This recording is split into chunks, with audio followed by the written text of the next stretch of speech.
Imagine-se descendo os degraus de pedra de uma cripta medieval mal iluminada, onde a chama trêmula de tochas revela sombras de cavaleiros ajoelhados. Sussurros em latim ecoam nas paredes frias. O que estaria acontecendo ali embaixo, longe dos olhos da igreja? Por séculos, a Ordem dos Cavaleiros Templários, famosa por seus mantos brancos com cruzes vermelhas e bravura nas cruzadas, foi envolta em rumores de práticas ocultas e rituais secretos que nunca vieram à luz do dia. De fato, os templários realizavam cerimônias internas tão sigilosas que nem mesmo a Igreja Católica tinha total conhecimento delas, já que a ordem tinha privilégios e era isenta de supervisão clerical direta. Com o tempo, esse véu de segredo alimentou uma aura misteriosa em torno dos cavaleiros do templo, instigando curiosidade e medo em igual medida.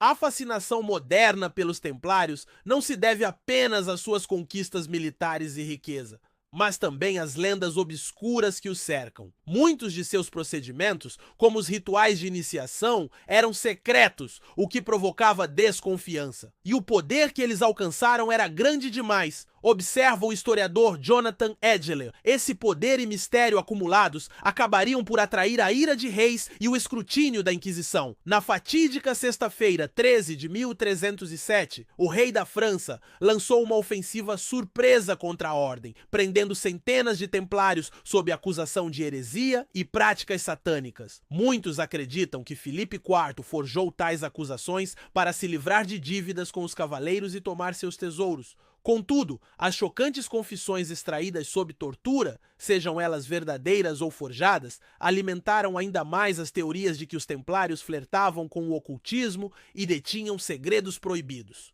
Ao longo dos próximos capítulos, vamos desvendar progressivamente alguns desses supostos rituais sombrios e símbolos enigmáticos, desde iniciações clandestinas profanas, passando pela adoração de ídolos demoníacos como Baphomet, até o uso de conhecimentos místicos como a cabala, alquimia e energias telúricas. Cada revelação nos levará mais fundo ao lado oculto dos templários, um caminho de suspense histórico que, ao final, sugerirá que tais práticas teriam conferido à ordem um conhecimento místico fora do comum. Prepare-se, pois você está prestes a conhecer segredos medievais capazes de arrepiar até mesmo os corações mais corajosos. À medida que mergulhamos mais fundo nesses mistérios, lembre-se, a linha entre fato histórico e lenda sombria às vezes se mistura e cabe a você decidir o que acreditar.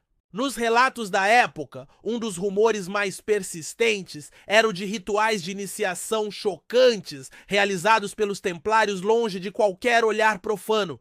Visualize a cena. Na calada da noite, candidatos a cavaleiro do templo seriam conduzidos a uma cerimônia secreta, possivelmente em uma capela subterrânea ou sala fechada. Ali, diante de seus superiores, o neófito teria que passar por provas de lealdade nada convencionais. Provas essas que, aos olhos de um cristão comum, pareceriam atos de blasfêmia e depravação.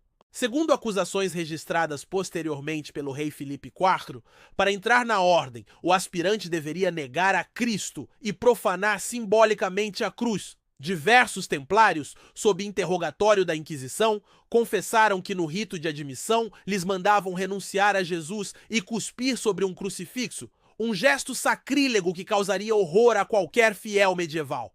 E não parava aí. O iniciado, afirmavam os rumores, também precisava demonstrar obediência absoluta aos seus novos mestres com um beijo ritual nada ortodoxo, beijando o superior em partes do corpo como o umbigo ou mesmo a boca. Esse beijo servia como símbolo de submissão total, selando um pacto de lealdade até a morte dentro da Irmandade. Há menções até de que parte desse ritual envolveria gestos obscenos ou mesmo contatos íntimos entre os cavaleiros, algo que, se verdadeiro, certamente afrontava as normas morais da igreja da época. Não é de se estranhar que tais alegações de iniciação profana tenham escandalizado a Europa medieval. A própria ideia de monges guerreiros, que deveriam ser paladinos da fé, cuspindo na cruz e encenando atos tidos como impuros, soava como culto diabólico para muitos. Contudo, estudiosos modernos ponderam se esses relatos podem ter explicações menos literais. Alguns historiadores acreditam que, caso realmente se praticasse uma negação simbólica de Cristo na cerimônia, isso poderia ser um teste de disciplina e fidelidade mental. Os cavaleiros talvez simulassem apostasia com os lábios, mas não com o coração. Documentos conhecidos como Pergaminho de Chinon indicam que a liderança da igreja chegou a absolver templários por esse ato simbólico, entendendo que eles o faziam como ensaio de resistência à tortura inimiga.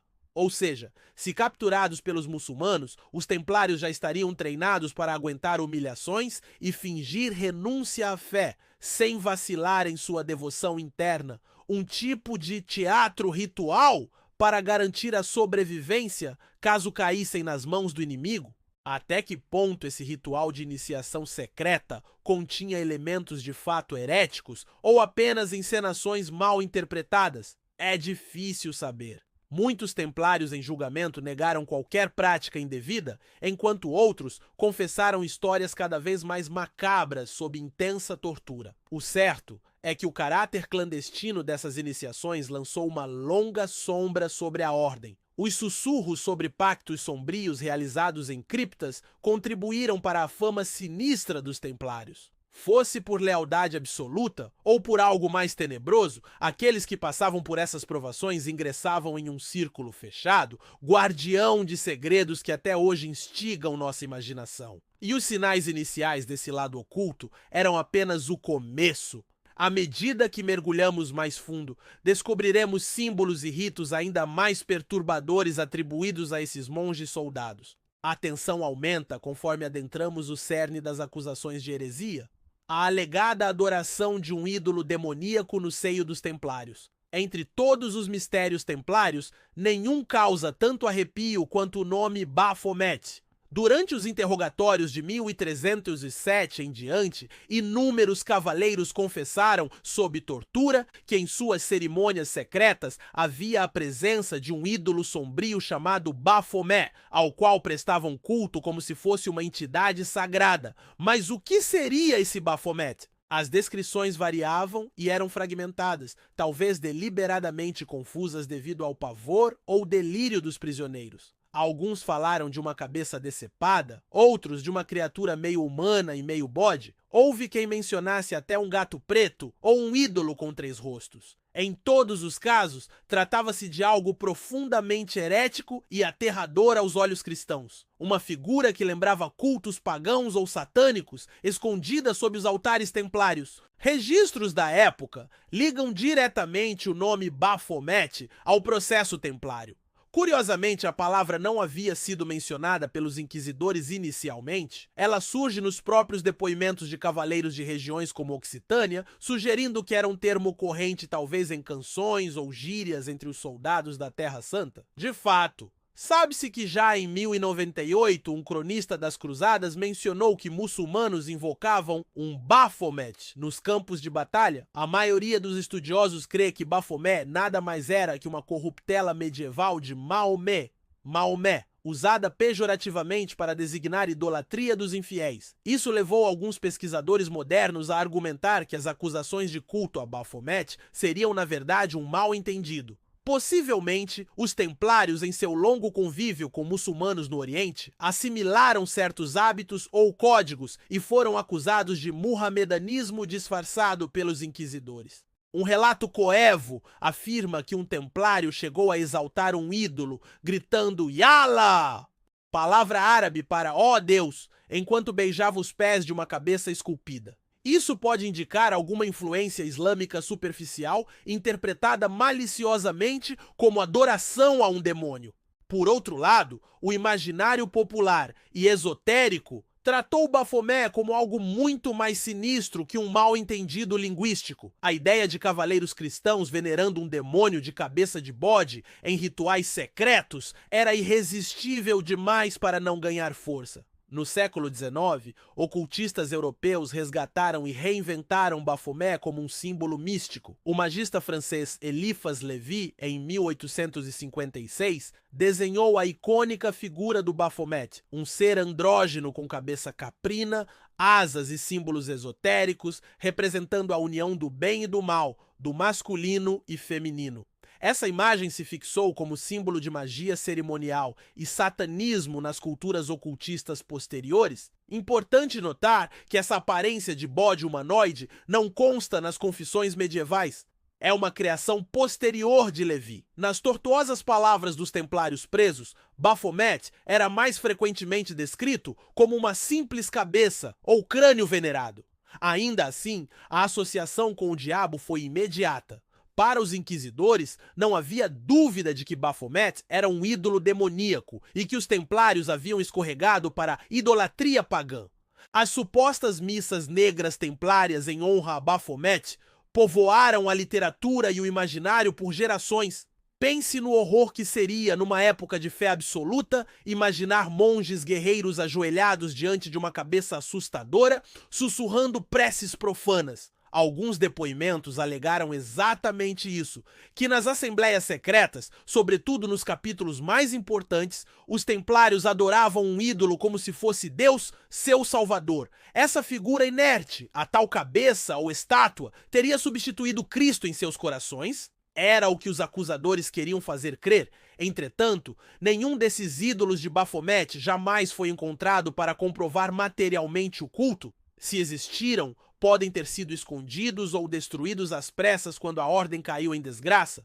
Ou talvez, como sugerem alguns, nunca tenham existido de fato, sendo frutos de delírios induzidos pela tortura ou fantasias de conspiradores. Independentemente da veracidade, o legado da acusação de culto ao demônio Baphomet se mostrou poderoso. A imagem do templário herege, envolto em sombras, adorando um ídolo de chifres, impregnaria para sempre as teorias de conspiração. Até hoje, Baphomet é evocado em contextos ocultos e tudo começou ali, com essas confissões medievais sob dor. Estamos agora diante de um dos aspectos mais sombrios do lado oculto templário. Mas ainda há mais a revelar. O próximo mistério mergulha na própria natureza desse ídolo. Afinal, que forma exata tinha o objeto de veneração dos cavaleiros? Seria verdade que uma cabeça cortada dominava seus rituais? E que poderes secretos eles acreditavam que emanavam dela? Veremos em seguida. Entre as histórias mais macabras referentes aos templários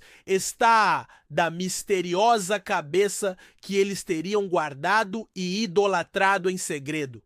Nas confissões recolhidas pela Inquisição, múltiplos cavaleiros descreveram que a ordem possuía ídolos em forma de cabeça humana, alguns com 3 faces esculpidas, outros representados apenas por um único rosto barbado, ou até mesmo um crânio humano de verdade. Em suas reuniões clandestinas, especialmente nas mais importantes, afirmaram que adoravam essa cabeça como a um deus, seu salvador, acreditando piamente que tal objeto possuía poder sobrenatural. Um documento da acusação chega a listar as alegações de que, em todas as províncias, eles tinham ídolos, isto é, cabeças, e que essa cabeça podia salvá-los, conforme repetido pelos confessos. Tão espantoso quanto isso, dizia-se ainda que ela concedia à ordem todas as suas riquezas, fazia as árvores florescerem e as plantas brotarem da terra. Ou seja, os templários supostamente atribuíam a essa relíquia terrível o poder de lhes garantir prosperidade material e fertilidade nas colheitas. Praticamente um talismã milagroso que sustentava sua fortuna e sucesso. Essa noção de uma cabeça idolátrica que confere bênçãos é absolutamente singular e assustadora.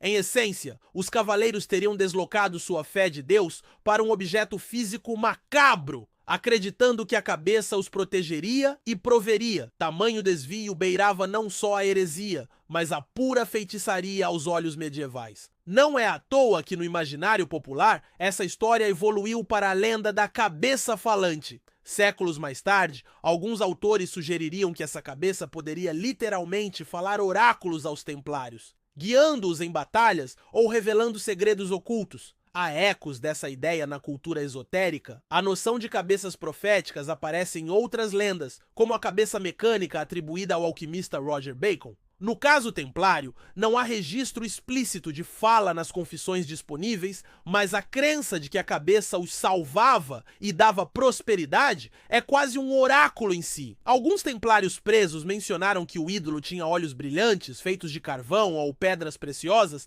que pareciam irradiar vida própria, aumentando a impressão de que ele poderia ver e se comunicar. Um deles descreveu uma cabeça de madeira pintada, sobre a qual havia inscrito o nome Baphomet, e que ele a beijava reverentemente nos pés enquanto invocava palavras em línguas estranhas. Qual poderia ser a origem real dessa cabeça idolatrada?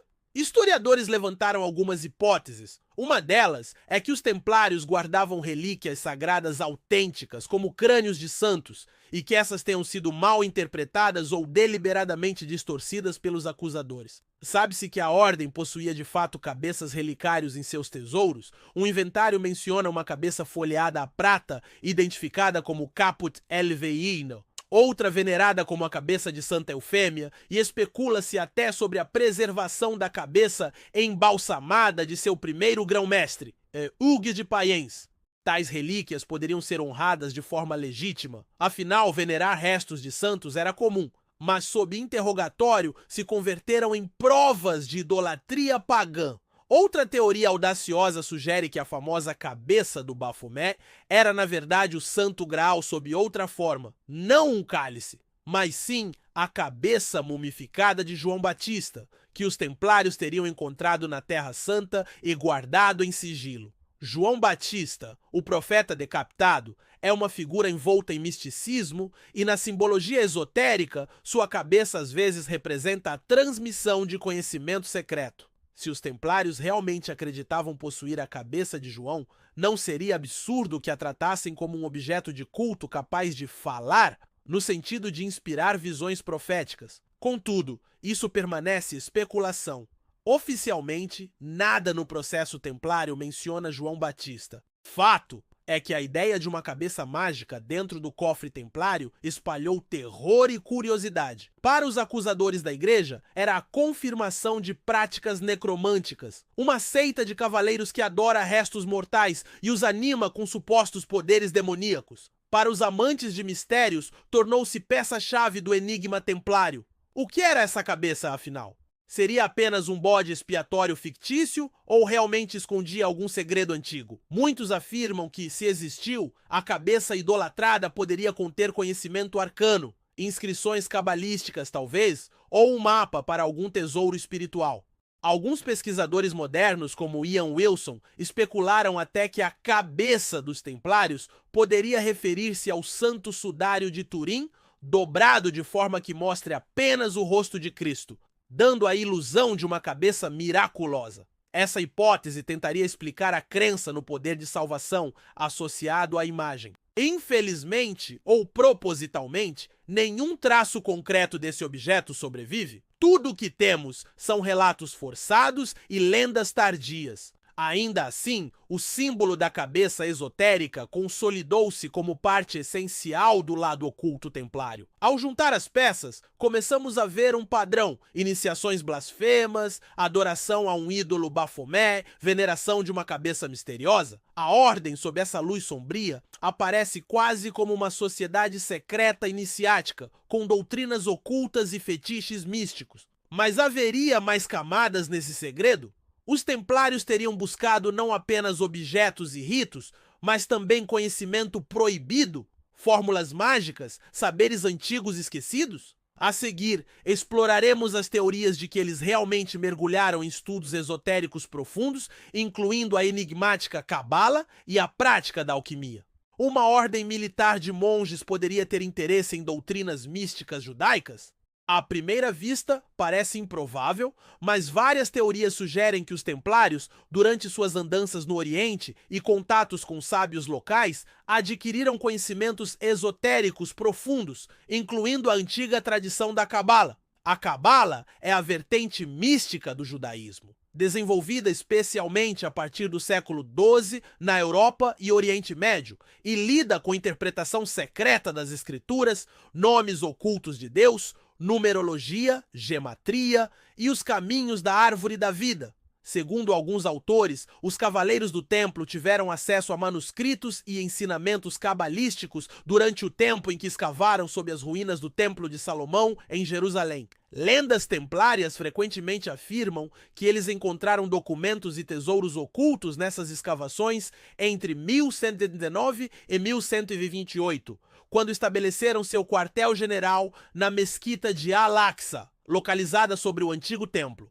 Disse que dentre esses achados poderiam estar pergaminhos secretos, talvez escritos deixados por essênios ou sábios judeus, contendo fragmentos da sabedoria de Salomão. Lembrando que o rei Salomão é figura central tanto em magia medieval quanto na cabala. Uma tese curiosa sustenta que o meteórico sucesso inicial dos templários teve uma barganha nos bastidores. Eles teriam oferecido à igreja conhecimentos místicos em troca de reconhecimento e poder. As chaves do conhecimento que alguns acreditavam ter pertencido a Salomão, a cabala, eram uma enorme arma de barganha e com a descoberta delas pelos templários, Roma as ganhou de mão beijada. Diz um estudo especulativo sobre os segredos templários. Em outras palavras, os cavaleiros podem ter obtido saberes esotéricos, fórmulas cabalísticas, talvez até segredos sobre a verdadeira natureza de Cristo ou dos anjos, e os apresentado ao Vaticano, garantindo assim o favor papal e a autonomia extraordinária de que gozaram. Recorde-se que em 1139,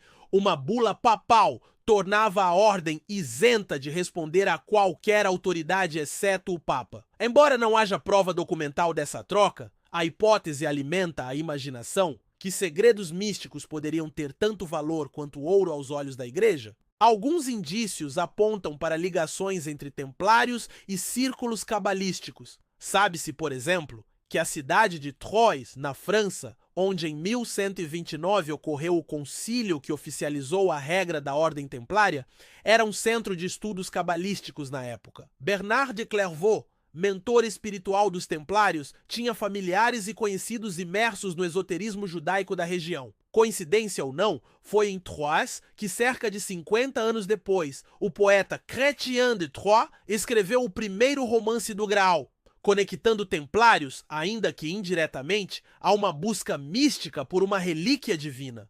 Além disso, especula-se que os templários pudessem ter feito contato com grupos heréticos ou místicos cristãos do Oriente, como os gnósticos ou até mesmo seitas sufistas muçulmanas, trocando conhecimentos secretos. O orientalista austríaco Joseph von Hammer-Purgstall, em 1818, argumentou que os templários tinham uma doutrina secreta transmitida pelos sarracenos e um sistema de iniciação em graus diversos, chegando a relacioná-los com seitas gnósticas antigas. Dentro dessa doutrina secreta, poderia muito bem estar a cabala hermética, uma fusão de ideias judaicas, cristãs e pagãs. Mas que tipo de ensinamento cabalístico teria atraído esses monges guerreiros? Talvez a promessa de conhecimento do nome inefável de Deus, que segundo a cabala confere poder sobre a criação. Ou a compreensão dos anjos e demônios, além do que a teologia oficial ensinava. Há quem sugira que os templários buscavam nada menos que a sabedoria de Salomão, famoso por comandar espíritos e deter segredos da construção divina. Não por acaso, Salomão é associado tanto à cabala quanto à magia alquímica. Pensa-se que o Clavículas de Salomão, um grimório medieval de magia, poderia ter inspirado práticas ocultas na Idade Média. As lendas contam que os templários encontraram artefatos sagrados ligados a Salomão. A própria Arca da Aliança e o Santo Graal teriam sido descobertos por eles. Se isso for verdade, mesmo que só em parte, implica que tiveram contato com tradições místicas muito antigas e poderosas. Mesmo não havendo consenso acadêmico sobre essas conexões, a imagem que se pinta é sedutora e assustadora. Imagine os cavaleiros templários estudando diagramas da árvore da vida cabalística sob a luz de velas, recitando fórmulas hebraicas secretas antes das batalhas, ou decifrando códigos místicos que lhes permitissem acumular riquezas e influência quase sobre-humanas.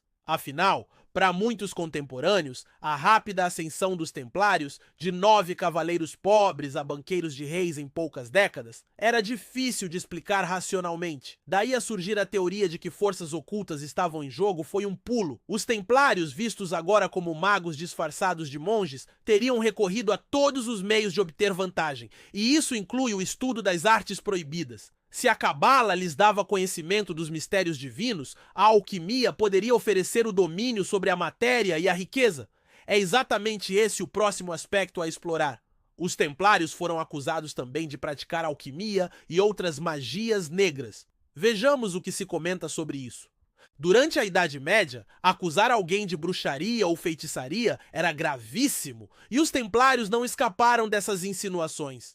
Muito antes da queda da ordem, já circulavam boatos de que aqueles monges soldados lidavam com artes ocultas, estudando ciências proibidas para a maioria dos cristãos. Em cartas da época, encontra-se até repreensão de altos clérigos quanto a isso. O Papa Inocêncio III, no início do século III, teria explicitamente advertido os templários por se envolverem com práticas de nigromancia, ou seja, necromancia, a comunicação com os mortos. Essa acusação sugere que a fama de feiticeiros perseguia os cavaleiros mesmo no auge de seu prestígio. Nigromantes eram, no imaginário medieval, invocadores de demônios e espíritos. O que os templários poderiam estar fazendo para gerar tal acusação de um papa? Teriam eles realizado sessões secretas para consultar almas dos falecidos em busca de conselhos ou revelações? Ou talvez o próprio rumor da cabeça oracular, supostamente capaz de falar, tenha sido interpretado como um ato de necromancia, dando a entender que os templários animavam um crânio com espíritos malignos. Seja como for,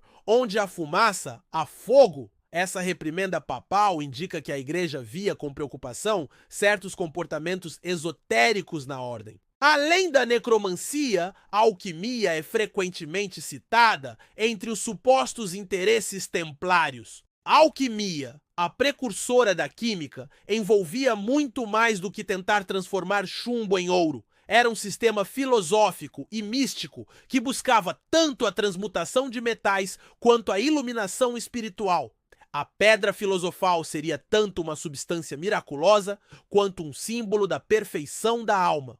Rumores diziam que os templários se dedicavam à alquimia a fim de multiplicar suas riquezas e descobrir segredos de longevidade. Deve-se lembrar que no Oriente Médio da época, especialmente em terras islâmicas, a alquimia e outras ciências ocultas estavam em pleno florescimento. Sábios árabes dominavam conhecimentos de química, medicina e astrologia, muito além do que a Europa conhecia. Ao conviver com essa cultura, é possível que alguns templários tenham aprendido fragmentos de saber alquímico. Existem registros de frascos, fornos e substâncias peculiares encontrados em alguns castelos templários abandonados, o que levou especuladores a crer que eles tentaram sim produzir ouro artificialmente ou poções secretas. Embora essas evidências sejam esparsas, a imagem do templário alquimista ganhou vida no folclore. Um indicativo forte é a reputação que os templários tinham em certos círculos.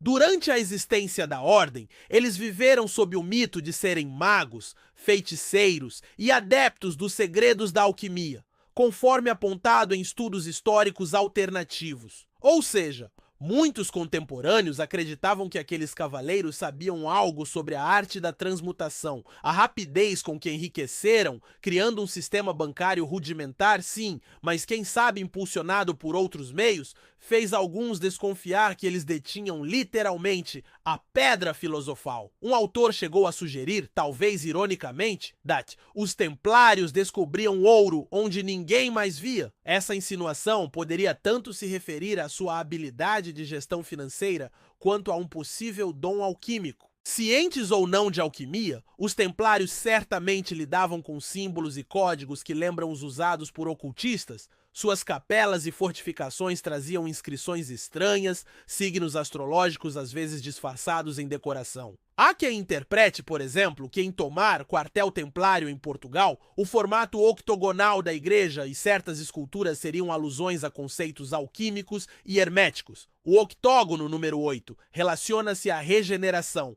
na cabala e no hermetismo. O 8 deitado é o infinito. Essas construções podem ter sido apenas importação do modelo do Santo Sepulcro de Jerusalém, mas os entusiastas veem significado oculto nelas. Disse também que os templários dominaram conhecimentos de astronomia, astrologia, usando mapas celestes para navegar e até escolher datas propícias para batalhas, algo que na Idade Média beirava a astrologia proibida.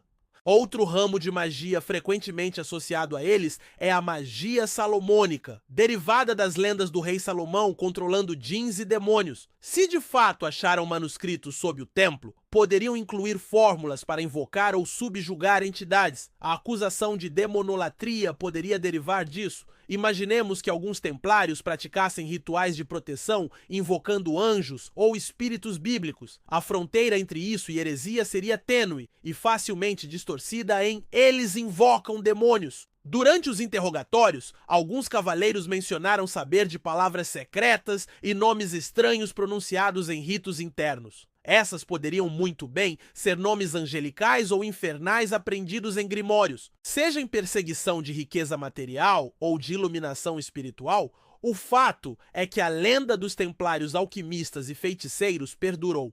Muitas pessoas os repreendiam por isso, conforme notas históricas. De um lado, eram criticados como possíveis hereges, de outro, exaltados como os mais destemidos e fanáticos guerreiros. Essa dicotomia sugere que, aos olhos do povo, os templários tinham uma aura quase sobrenatural, imbatíveis em combate e envolvidos em mistérios arcanos fora dele. Talvez alguns templários realmente se vissem como iniciados num conhecimento superior, não acessível aos comuns. Afinal, portavam segredos de Estado, mapas, senhas cifradas, chegaram a desenvolver códigos escritos para proteger comunicações. Não é exagero imaginar que, guardando tantos segredos terrenos, também se interessassem pelos segredos celestiais e infernais. Ao reconstituir essas peças, iniciações blasfemas, culto a Baphomet, idolatria de uma cabeça mágica, estudo de cabala e alquimia, começamos a enxergar um quadro unificado. Parece o esboço de uma sociedade secreta esotérica operando sob a fachada de ordem militar cristã. Verdade ou não, é inegável que após a extinção dos templários, muitas dessas ideias ocultas encontraram solo fértil nos séculos seguintes, em ordens rosacruzes, na maçonaria, etc. Mas antes de conectar esse legado, falta examinar um último elemento-chave do suposto misticismo templário: o conhecimento de forças telúricas e geomancia sagrada. Alguns afirmam que os templários sabiam até mesmo manipular as energias ocultas da Terra, um segredo que teria lhes dado um poder quase mágico sobre o mundo físico. Vamos desvendar isso a seguir. Seria possível que os templários tivessem conhecimento de linhas de energia da Terra, algo que somente no século XX se popularizou com o nome de linhas-lei? Alguns pesquisadores esotéricos defendem que sim. Segundo teorias alternativas, os templários deliberadamente erguiam seus castelos, capelas e catedrais em locais geopáticos especiais, pontos de convergência de energias telúricas considerados portais de poder. O escritor e estudioso Eduardo Amarante, especialista em simbolismo templário, afirma que os templários possuíam o conhecimento de determinados lugares sagrados como pontos de acesso às energias telúricas, conhecimento esse presumivelmente herdado de mestres secretos da antiguidade. Esses homens sábios seriam, segundo ele, discípulos do próprio Cristo, talvez grupos gnósticos primitivos que aprenderam dele o domínio de um misterioso poder retirado da terra. Um exemplo citado é o interesse especial que os templários tinham pela Catedral de Chartres, na França. Chartres foi construída antes da Ordem, mas os cavaleiros teriam apoiado e protegido essa obra que se assenta sobre um antigo local druídico. Disse que em Chartres foram redescobertos os mistérios das correntes telúricas, linhas de força invisíveis que percorrem o subsolo da Terra em várias direções e que, quando bem canalizadas, são propícias ao desenvolvimento espiritual do ser humano. Os templários, juntamente com monges construtores como os cistercienses, teriam usado esse conhecimento para erguer catedrais góticas exatamente onde essas linhas se cruzavam, potencializando a sacralidade do espaço. Essa força telúrica, conhecida há milênios por diversas culturas, Chi para os chineses, Prana para os hindus, Mana para polinésios, etc., era mantida em segredo na Idade Média por ordens iniciáticas como templários e teutônicos. Somente mais tarde, no Renascimento, alquimistas como Paracelso e Van Helmont tornariam público parte desse saber, dando outros nomes a essa energia. Muniz, Magnale Magnum, e iniciando as bases do magnetismo e da ciência do invisível.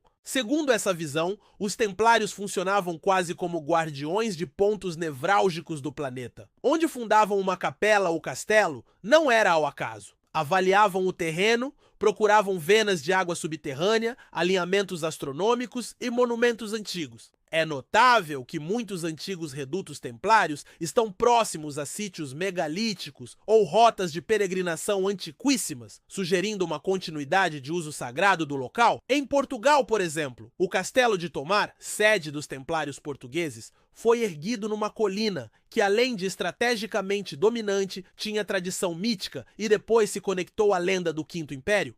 Amarante sugere que a própria construção da Rotunda de Tomar, réplica do Templo de Salomão, Domo do Rochedo, faz parte de um plano de reativar uma energia sagrada no extremo oeste da Europa. De fato, Tomar fica praticamente no centro geográfico de Portugal. E há quem a chame de umbigo telúrico do país. Os templários teriam aprendido a canalizar essas correntes da terra usando elementos específicos, como menires cristianizados, altares de pedra eletromagneticamente polarizados, ou mesmo o Santo Graal, que em algumas teorias é interpretado não como cálice, mas como uma pedra. Amarante menciona a ideia de uma pedra do Graal que seria colocada em certos lugares para equilibrar o fluxo energético da Terra e evitar desequilíbrios. Essa pedra equivaleria à mítica pedra filosofal, ou ônfalo, umbigo do mundo, capaz de harmonizar a relação entre o que está acima e o que está abaixo. Se os templários possuíam tal objeto ou conhecimento, isso lhes daria um trunfo fabuloso. Poderiam escolher locais para suas fortalezas onde a própria natureza conspirasse a favor deles. Solos férteis, visões proféticas, curas milagrosas ocorrendo em torno. Claro, grande parte disso soa a lenda moderna vestindo fatos antigos, mas há curiosidades intrigantes. Estudiosos de radiestesia detectaram anomalias eletromagnéticas sob catedrais góticas. A orientação de algumas igrejas templárias difere do padrão leste-oeste, podendo estar alinhada com estrelas específicas. Relatos medievais falam de templários buscando dragões telúricos, uma metáfora para correntes subterrâneas de energia, muitas vezes simbolizadas por serpentes ou dragões em mapas antigos. A ordem de fato adotava como símbolo secundário duas salamandras, criaturas míticas ligadas ao fogo, em alguns brasões, e a cruz paté templária às vezes era inscrita dentro de círculos, o que para alguns representa a união da energia terrestre, círculo, com a divina cruz. Seja como for, a hipótese telúrica acrescenta mais um nível ao conhecimento místico atribuído aos templários. Eles não só venerariam ídolos e estudariam magia,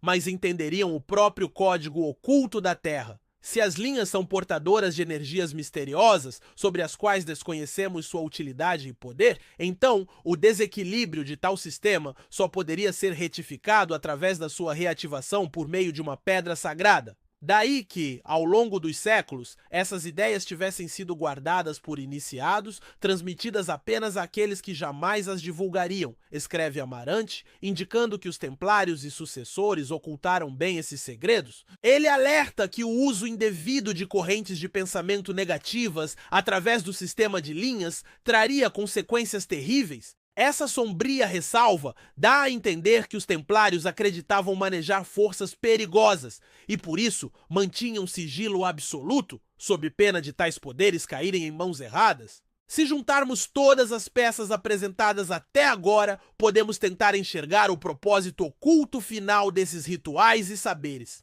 Não seriam práticas sem sentido? Ao contrário, pareciam apontar para um objetivo: atingir um conhecimento e poder sobre-humano.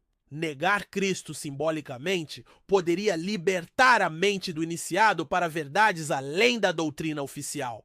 Venerar um ídolo misterioso poderia ser uma forma de concentrar energias espirituais ou canalizar entidades específicas. Estudar cabala e alquimia ampliaria a compreensão dos mistérios divinos e materiais. Dominar energias telúricas conectaria o homem aos fluxos vitais do planeta. Vista assim, a Ordem do Templo surge quase como uma escola de mistérios, onde cavaleiros buscavam nada menos que a iluminação ou o poder sobrenatural. Será que esse era o grande segredo? Teriam os templários encontrado uma maneira de transcender as limitações humanas por meio de seus rituais? No próximo tópico, chegamos ao clímax. O que tudo isso significava e qual o legado que perdurou após o fim violento da Ordem. Depois de percorrer cada camada obscura dos segredos templários, podemos finalmente encarar a grande revelação sugerida por tantas teorias. Qual seria o propósito último desses rituais secretos e práticas místicas? Uma visão possível é que todos eles convergiam para um mesmo fim: conferir aos cavaleiros templários um tipo de conhecimento e poder sobrenatural que os destacasse do homem comum e talvez os aproximasse do divino. Em suma, uma busca pela iluminação mística e domínio espiritual do mundo. Considere o quadro completo. Um templário recém-iniciado renuncia simbolicamente às doutrinas externas no ritual de negação da cruz e jura lealdade apenas à ordem e seus segredos. Ele então é introduzido a um círculo interno onde aprende sobre a existência de forças e entidades além do que a igreja ensina, representadas pelo ídolo Baphomet e pela cabeça misteriosa, possivelmente canalizadores de sabedoria oculta. Ele estuda textos e símbolos de antigas tradições, cabala judaica, escritos gnósticos, ensinamentos herméticos, que lhe dão chaves para decifrar os enigmas do universo. Participa de experimentos alquímicos que não só visam criar ouro, mas também purificar a alma e encontrar o elixir da vida. Aprende a reconhecer lugares de poder e talvez usar as energias da natureza a seu favor, tornando-se um magista geômetra capaz de erigir templos que ressoam com o cosmos. Assim moldado, o Cavaleiro do Templo não seria apenas um guerreiro físico, mas também um iniciado espiritual, portador de um conhecimento que podia torná-lo extraordinariamente influente. Podemos especular que os templários acreditavam estar trilhando um caminho semelhante ao das antigas escolas de mistérios, como as do Egito ou de Pitágoras, em que poucos eleitos recebiam a luz do conhecimento secreto, enquanto as massas permaneciam na ignorância. Se realmente possuíam algum fragmento desse logos oculto, isso explicaria muita coisa. Explicaria sua coragem fanática em batalha, pois criam ter proteção além-terrena. Explicaria sua riqueza quase mágica, já que conheciam segredos de comércio, cifras, talvez até como multiplicar recursos. Explicaria a devoção interna à ordem acima de qualquer outra coisa, pois a fraternidade compartilhava algo mais profundo que a fé comum. Ao mesmo tempo, tal distinção cobrou seu preço. Pode-se inferir que parte desse conhecimento místico acabou selando o destino da ordem, conforme os templários acumulavam poder e talvez um entendimento perigoso de dogmas e relíquias, começaram a assustar as autoridades seculares e eclesiásticas. Um grupo que supostamente adorava um deus barbado, alternativo e praticava ritos próprios poderia muito bem questionar a autoridade do Papa ou do rei. É possível que entre os templários houvesse até crenças heréticas estruturadas. Por exemplo, alguns historiadores sugerem que eles desenvolveram uma doutrina gnóstica interna, vendo Cristo de forma diferente ou aderindo a ideias dualistas, bem versus mal, influenciadas pelos cátaros do Languedoc. Isso teria sido intolerável para a ortodoxia católica. Quando Filipe IV da França agiu contra eles, possivelmente movido por ganância, ele se valeu justamente dessas diferenças secretas. As confissões de rituais estranhos forneceram à Igreja e ao Estado a justificativa perfeita para destruir os templários sem provocar revolta popular. Afinal, se eles eram bruxos e hereges, mereciam o fim que tiveram. A verdade oculta, se havia, foi afogada nas chamas das fogueiras. Jacques de Molay, o último grão-mestre, ao ser queimado em 1314, proclamou a inocência da ordem, mas lançou também uma maldição profética sobre os culpados por sua queda. Essa maldição, que supostamente se cumpriu com a morte do rei e do papa no mesmo ano, é vista por alguns como o último ato mágico de um templário. Um ritual de vingança do além-túmulo? Seria apenas lenda? Talvez. Mas alimenta a ideia de que os templários realmente possuíam segredos terríveis, capazes de atingir até seus algozes após a morte. A revelação final aqui é sutil e estarrecedora. E se todos esses rituais funcionaram? E se os templários realmente obtiveram um conhecimento místico fora do comum? Muitos acreditam que sim e apontam para o período pós-dissolução da ordem. Curiosamente, pouco desse suposto saber se perdeu. Ao contrário, parece ter se infiltrado em movimentos posteriores. Logo após 1314, surgem lendas de templários sobreviventes guardando tesouros e pergaminhos e influenciando a criação de sociedades discretas. Documentos indicam templários refugiados na Escócia, talvez ajudando a plantar as sementes da maçonaria por lá.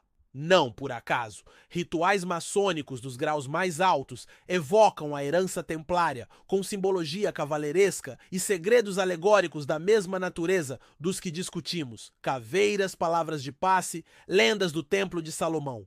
Ou seja, os segredos templários não morreram, teriam apenas mudado de roupagem e continuado a ser transmitidos sob juramento. Mesmo fora das ordens herdeiras, figuras esparsas ao longo da história parecem ter buscado esse poder antigo. Nos séculos seguintes, ocultistas, místicos e visionários frequentemente citam os templários como guardadores de uma sabedoria perdida. Um dos casos mais notórios é o do famoso ocultista britânico Aleister Crowley, 1875-1947. Crowley, autoproclamado a grande besta e praticante de magia cerimonial, teve profundo interesse pela tradição templária, a ponto de adotar o nome Baphomet como título iniciático em sua ordem esotérica. Ele liderou a Ordo Templi Orientis, literalmente Ordem dos Templários Orientais, fundada no início do século XX, inspirada na maçonaria e em supostos segredos templários. Crowley incorporou o símbolo de Baphomet em seus rituais.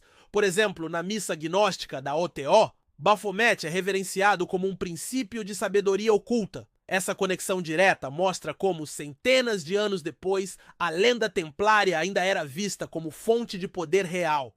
Crowley e outros ocultistas modernos acreditavam que os templários detiveram algo genuinamente místico, algo que valia a pena resgatar e emular. De fato, diversas sociedades secretas do século XVIII em diante reivindicaram ser descendentes espirituais dos Cavaleiros do Templo. Rosacruzes, maçons, iluministas, todos beberam da mística templária, reforçando a ideia de que havia sim um fogo secreto no coração daquela ordem, uma chama oculta que nunca se apagou. Assim, a grande revelação é dupla. Por um lado, temos a sugestão de que os templários buscavam a união de conhecimento e poder divino, tentando talvez criar na Terra o reino ideal com a ajuda de forças sobrenaturais. Por outro, percebemos que, embora a ordem tenha sido destruída, seus possíveis segredos continuaram ecoando, influenciando ocultismo e cultura até os dias atuais. A aura mística dos templários permanece porque, verdadeiros ou não seus rituais, muitas mentes brilhantes acreditaram neles, de estudiosos renascentistas a magos vitorianos. Essa persistência quase serve de evidência indireta de que onde há tanta fumaça, poderia haver um fogo. Percorremos uma longa jornada pelos recessos do tempo e das lendas e emergimos com uma nova compreensão do fascínio exercido pelos Cavaleiros Templários. Heróis das cruzadas por um lado, mas protagonistas de um pesadelo místico por outro. Essa é a dualidade que torna sua história irresistível. Os fatos históricos concretos, batalhas, fortunas, processos, se entrelaçaram com os rumores de rituais sinistros e práticas ocultas, criando um mito que perdura há mais de 700 anos. No imaginário popular, os templários deixaram de ser apenas monges guerreiros e se tornaram guardiões de segredos aterradores, adoradores de Baphomet, possuidores do Santo Graal, alquimistas, conjuradores de forças ocultas. A influência desse legado é perceptível até hoje. Na literatura, no cinema, nos jogos, volta e meia encontramos sociedades secretas inspiradas nos templários, enredos de mistério que envolvem símbolos templários escondidos e maldições ancestrais. Essa onipresença cultural testemunha o poder do arquétipo que eles se tornaram, e no mundo real, muitas organizações esotéricas ainda clamam descendência espiritual templária. Há ordens neotemplárias que realizam cerimoniais cheios de simbolismo místico, a maçonaria templária, a ordem de Molay para jovens,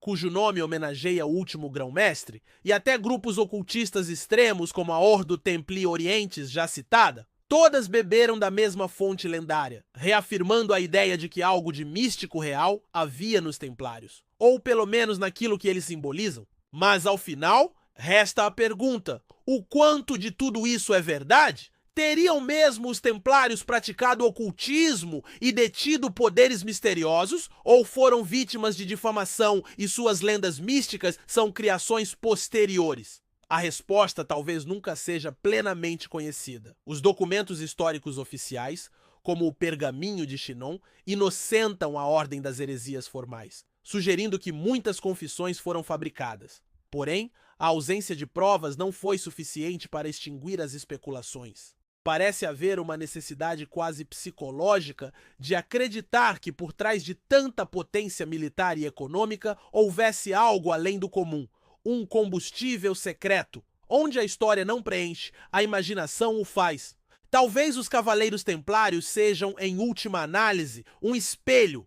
Refletem tanto nossos medos quanto nossos anseios. Medo de conspirações nas sombras, de instituições poderosas com agendas ocultas e anseio por mistérios, pela possibilidade de que magia e espiritualidade profunda permeiem a realidade. O lado oculto dos Templários satisfaz essas duas coisas. Podemos tremer pensando em cavaleiros renegados, beijando o demônio e conjurando cabeças oraculares em criptas escuras. E podemos nos maravilhar imaginando que esses monges desvendavam segredos do universo, caminhando entre mortais com conhecimento dos deuses. A verdade factual jaz soterrada pelo tempo, mas a verdade lendária está viva. E talvez seja essa que importe no fim das contas, pois é ela que inspirou gerações a explorar, pesquisar e sonhar.